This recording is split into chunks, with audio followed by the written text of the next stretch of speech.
নমস্কার বন্ধুরা, প্রথমা kitchen with Bengali ফুডে সবাইকে স্বাগত। আর আমার আজকের রেসিপি সজনের ডাঁটা চচ্চড়ি।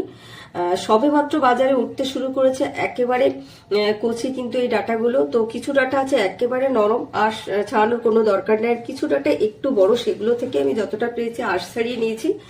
আর একেবারে সিম্পল ভাবে আমি রান্না করব, কোনো রকম মশলা ছাড়াই। শুধুমাত্র সর্ষে পাউডারটা আমি দেবো, তার জন্য এখানে নিয়েছি সর্ষে পাউডার, আছে কাঁচা লঙ্কা চেরা, এছাড়াও রয়েছে লবণ, কিছুটা চিনি, আর ফোড়ন হিসাবে গোটা জিরে। আর আমি কিছুটা আলুও দেবো, তার জন্য একটু আলু কেটে নিয়েছি ছোট ছোট করে। তো সর্ষে পাউডার আমি ঈষৎ উষ্ণ গরম জলে ভালো করে মিশিয়ে নিয়েছি।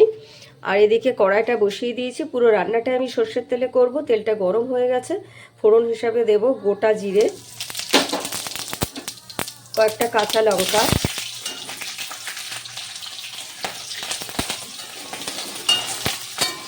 আর তারপরে আমি আলু দিয়ে আলুটাকে ভালো করে লাল লাল করে ভেজে নেব।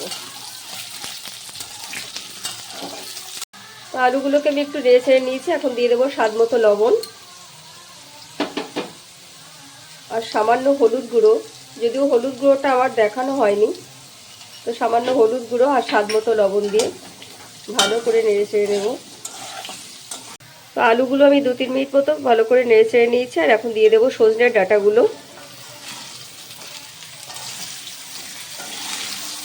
তো সজনে ডাঁটাগুলো দেওয়ার পরে একেবারে গ্যাসের ফ্লেমটাকে মিডিয়ামে রেখে 1-2 মিনিট মতো একটু নেড়ে চেড়ে নিয়েছি, যেহেতু সজনে ডাঁটা বেশি ভাজা করব না।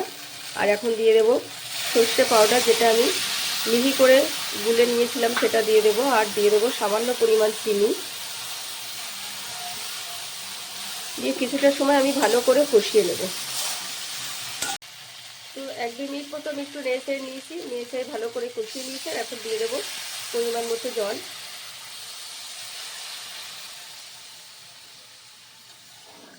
আমি যেহেতু গা মাখা করবো, সেই ক্ষেত্রে কিন্তু জলটা বেশি দেবো না, যেহেতু আলুটা আগেই ভালো করে নেড়ে ছেড়ে নিয়েছিলাম, কিছুটা সেদ্ধ হয়ে গেছিলো।